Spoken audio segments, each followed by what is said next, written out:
ker je prostor. Glede na to, da je gospod Rode povzročil kaos v tej mali kavarni. Pozdravljeni, najprej vas bom pozdravila jaz v imenu Drame, SNG Drama Ljubljana.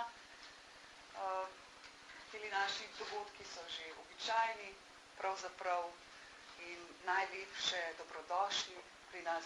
Upam, da se bomo imeli to uro verjetno malo več, glede na to, da se je res veliko. Dobro, še enkrat dobrodošli, pa hvala, da ste prišli. Lep pozdrav še v imenu založbe Beletrina, kjer smo zelo veseli, da smo lahko letos izdali pesniško zbirko gospoda Rodeta z naslovom Prareka v naših posebnih izdajah. Danes nam jo bo avtor tudi podrobno predstavil v pogovoru z urednikom zbirke Beletrina Mitjo Čandrom. Naj omenim še, da je spremno besedo k knjigi prispeval Aleš Berger, ki ga danes sicer mislim, da ni z nami. Tako. Pesmi iz zbirke pa bo interpretiral deloma avtor sam, deloma pa Barbara Žufran, ki je članica ansambla SNG Drama. Želim vam prijeten večer, prijeten pogovor. Knjige pa so po dogodku tudi na voljo za prodajo, če vas bo zanimalo. Tako da, lep večer. Lepo pozdravljeni. Še z moje strani najprej izrazim res posebno veselje, da ste prišli in da ste pravzaprav prisotni v pravem prazniku, kajti zame osebno je ta knjiga izjemno dragocena. S Tonetom sva se spoznala še na drugi strani Atlantika pod Južnim križem in takrat sva v eni taki noči seveda tudi sanjarila o tem, da bi enkrat prišla skupaj do knjige. In zelo sem vesel, da je zdaj po kar nekaj letih, 7-8 letih od takrat, napočil ta trenutek, da lahko držimo v rokah čisto svežo, še skoraj da, pravzaprav šele v petek popoldne je prišla iz tiskarne knjiga, njegovo novo pesniško zbirko in prepričan sem, da je prav posebna tudi po sami formi, da je zelo lepa knjiga in pa seveda, da ima zelo zanimivo in poglobljeno vsebino, ki vas bo gotovo nagovorila. Izdaje pesniških knjig vse bolj postajajo nek poseben praznični dogodek sam po sebi. Poezija na prvi pogled pritegne malo ljudi, po drugi strani pa tiste, ki jih pritegne, zaznamuje običajno precej globlje kot druge oblike govorice oziroma druge oblike pisanja. In vesel sem te knjige posebej zato, ker je, o čemer bomo verjetno kasneje več rekli, nastajala v nekem medprostorju, nastajala v okviru različnih življenjskih izkušenj in prav to mešano izkušnjo različnih duhovnih geografskih prostorov in pa območij med njimi izkazuje ta knjiga in je po mojem mnenju izjemno posebna v sodobnem slovenskem pesništvu, kajti artikulira neko lego, ki je pri nas, ki smo vse prepogosto zafiksirani na eno pozicijo, na en prostor, na eno govorico, ki je redka v slovenskem prostoru. In prepričan sem, da bo kot taka marsikoga zelo nagovorila in mu dala seveda tudi precej misli. Na začetku naj se še enkrat zahvalim Drami, ki prijazno gosti naše skupne dogodke, zdaj že kar precej časa in vesel sem, da se je to sodelovanje ustalilo.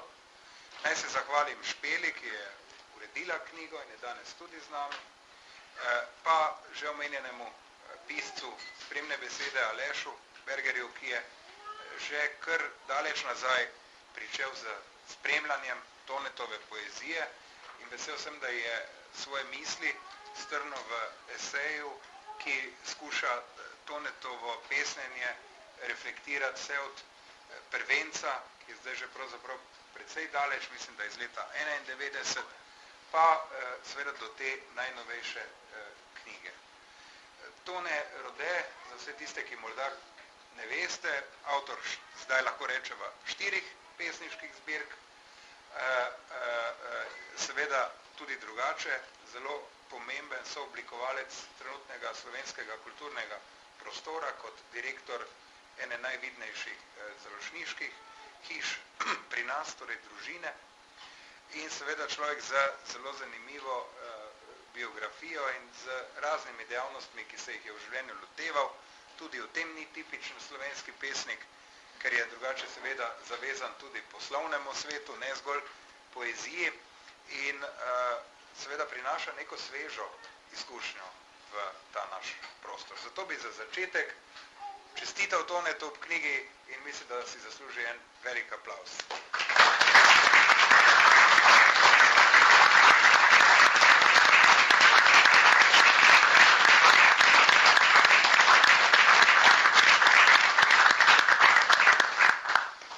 Mogoče, Tone, prvi vtisi ob knjigi, prva misel, preden začnemo z poezijo.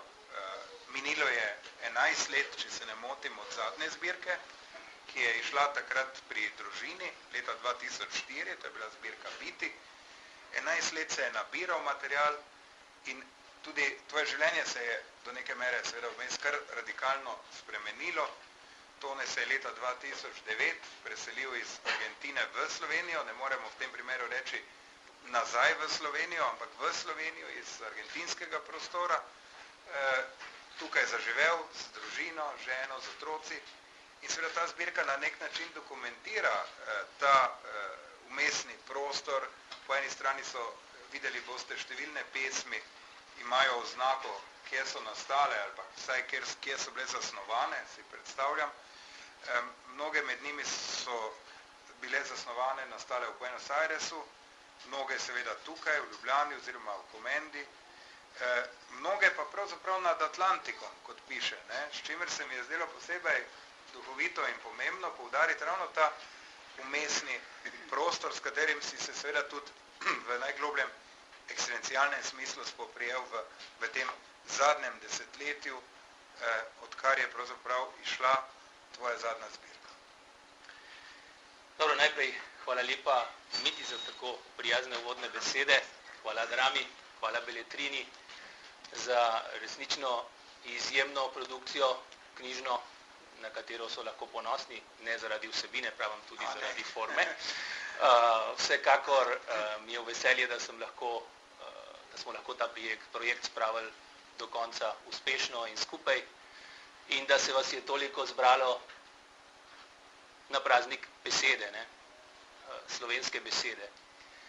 Vsak izid, pa ne zato, ker gre za mojo zbirko, nove knjižne zbirke, še predvsem, ko gre za poezijo, je praznik slovenske besede.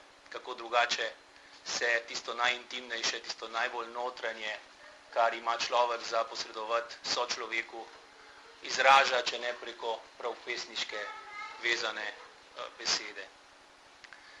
Ja, veliko je vtisov nabranih, ne? Dal si kar nekaj iztočnic. Res je, 11 let nazaj je šla tretja zbirka pri založbi Družina, vmes sem pač še prevedel Bernardosove knjige leta 2006, pesmi leta 2006. Vse skozi potem potovanja, literarno ustvarjanje v okviru pač svojega prostega časa, ki mi ga je dopuščalo pač poslovno delovanje v Argentini in drugod po svetu. Zato se mi je zdelo lepo in zanimivo, da ima pač vsaka knjiga nek zemljepisni dodatek, pač informacije o tem, kje je pač prvič bila zasnovana pesem.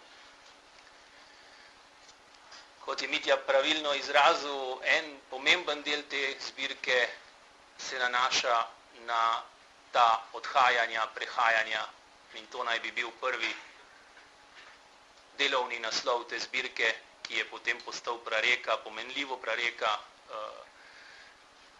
Ko sem recimo leta 2013 pripravljal zbirko za oddajo Miti in založbi, zaznal, da gre predvsem za programsko zbirko. Da tukaj pač ni zdaj kar naenkrat to, kar imam pred seboj, nek skupek nekih takih kamenčkov v mozaiku, ampak da nekako tvori celoto. In tako sem jo potem tudi zasnoval. Na 6 delov, ki se ukvarjajo dejansko in glavnim motom, ne, pač minevanja človeka, kako že bi človek rekel, obrabljena tema pri človeškem, pri pisanju o človeškem življenju, pa vendar vse vedno prisotna v pesnjenju, v literarnem ustvarjanju, ker gre za najintimnejša vprašanja naše biti. In dr. Milan Komar, filozof, ki je tudi mene, čeprav malega, še zelo globoko zaznamoval, je trdil, in tega ne bom nikoli pozabil, da sodobna literatura nekako, da ji primanjkuje srce, da ji primanjkuje dejansko usidranost v resničnosti in da je celo simbolika nekako izpraznjena. Ta zbirka izhaja iz osebne izpovedi, kot vsaka poezija, seveda je mišljena prvo samemu sebi, ne, avtorju, ampak to sem v najstniških letih že zelo zgodaj presegel v upanju, da vsaka pisana beseda vzpostavi resničen dialog z bralcem. Tukaj gre neposredno za iskanje neke oblike besede, ki bi se dotaknila sočloveka in bi segla globoko v srce. Nek dragi prijatelj, umetnik, zelo velik umetnik slovenski, mi je rekel, tle si se pa izpovedal. Ne? To je pa spoved, mi reče. Ja, kako pa hočeš, da naj bo resnična poezija, če ne dejansko to, da daš svoje srce na krožnik, na pladnjo in ga predaš bralcu. No, in ko sem zamišljal poezijo, ti me moraš ustaviti, Mitja. Se vidi, da ima to latinoameriški temperament.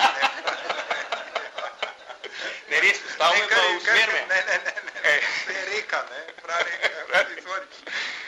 No, tako nekako, ko sem to zbirko pripravljal, vsekakor meni blizu so vsekakor vprašanja eksistence, ne, od prve zbirke Zenice naprej, predvsem verjetno zaradi pač te prav posebne situacije, v katero sem bil postavljen zgodovinsko, ne, pač v neko slovensko skupnost, oddaljeno od matice, z nekimi posebnostmi in v stalnem in nenehnem stiku z različnimi kulturami, morda malce globje začutiš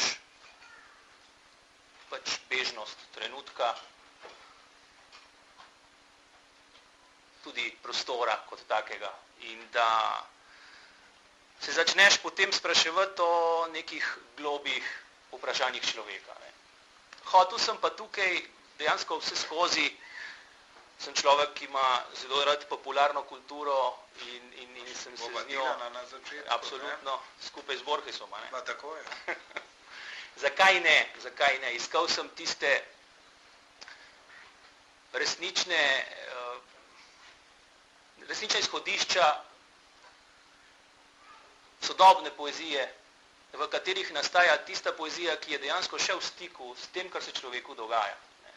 Bojim se, da če se naše zbirke in knjige izdajajo in prodajajo v 50, 60, 100 izvodih, da imamo tudi avtorji tukaj malce potrebo po spraševanju vesti. Ne. Koliko smo se šli ludizma, koliko smo se šli pač nekih besednih igrarij, katerim sem jaz zapisan v drugi, tretji zbirki, sem precej se s tem ukvarjal, ker se mi zdi, da je nenazadnje, kot pravi Maritain, v 19. in 20. stoletju poezija spoznala samo sebe, ne? In je morala skozi ta proces raziskovanja jezika, celo dekonstrukcije. Ampak mislim, da v tej fazi vsekakor nisem človek, nisem pesnik postmoderne. Sem pesnik postmoderne. Ne? Mislim, da tisto je kul, da vsak tja ne pelje vsebinsko ta pot nikamor in da moramo na novo osmišljati poezijo iz perspektive tistih tem, ki človeku nekaj pomenijo. Smrt, ljubezen, večne teme, od starih Grkov naprej. Seveda pa uporabljati sodobno izrazje, moram reči, glejte, sprašujem se, če ni recimo danes vrhunska poezija morda malce bolj prisotna celo pri kakšen reperju, boh ve kje, ne bom imenoval ga, ne? A veste, ampak koliko je bolj povezana z tem, kar se človeku resnično dogaja, kot pa to, kar se gremo recimo v nekih morda malce preveč zatohlo zaprtih ustanovah. In na to vest sem prišel trkati, ne? Z neko nenavadno zbirko, ki, kot pravim, je celostna, ker dejansko izhaja iz ontoloških vprašanj in sega tudi na področje nenazadnje teologije. Ne govorim tukaj zdaj o nekem konfesionalnem, duhovnem gledanju na svet, sam sem kristjan, katoličan, pa vendar se mi zdi, da če želimo najti nek skupni jezik, da se pogovarjamo o teh stvareh, ki so za nas izjemno pomembne, za vsakega človeka. In če želimo stopiti v pravi, resničen dialog, se moramo najprej poslušati in najti nek skupen jezik, ki bo ta dialog in pogovor omogočal. In mislim, da prav nekaj takega sem skušal v tej svoji pesniški zbirki pokazati. Tudi preko primerov izrazoslovja, besed, ki so morda malce preveč za kakšnega poznavalca del popularne kulture. Tudi tujk, bog ne deja. Ne? In urednik, še pisec spremne besede, dragi Aleš, je na začetku rekel, ja, ampak, to je pa malce stilsko raznolika zbirka, ne? Vajen morda, recimo, pa naj mi ne zameri tako, recimo, ne vem, jaz bi moral izdati zdaj sonete v enem paketu, pa izdati, ne vem, pol kakšne malce bolj prosti vers v drugi zbirki in tako naprej. Ne, ta zbirka je vsebinsko celovita in nastala je, mislim, oblika se je podredila vsebini, ki jo je bilo treba v določeni situaciji na določenem trenutku izpostaviti. In mislim, da je potem tudi je bil zelo prijetno presenečen in se sprijaznil potem s tem pristopom, ko sva o tej zbirki malce globje, ko je stekla beseda malce globje. Zdaj pa trenutek, da slišite za pokušino prvega od 3 paketov poezije, zato je prosil Barbaro, potem pa še Toneta za prve pesmi iz Prareke. Več o tem, kaj je Prareka, pa malo kasneje.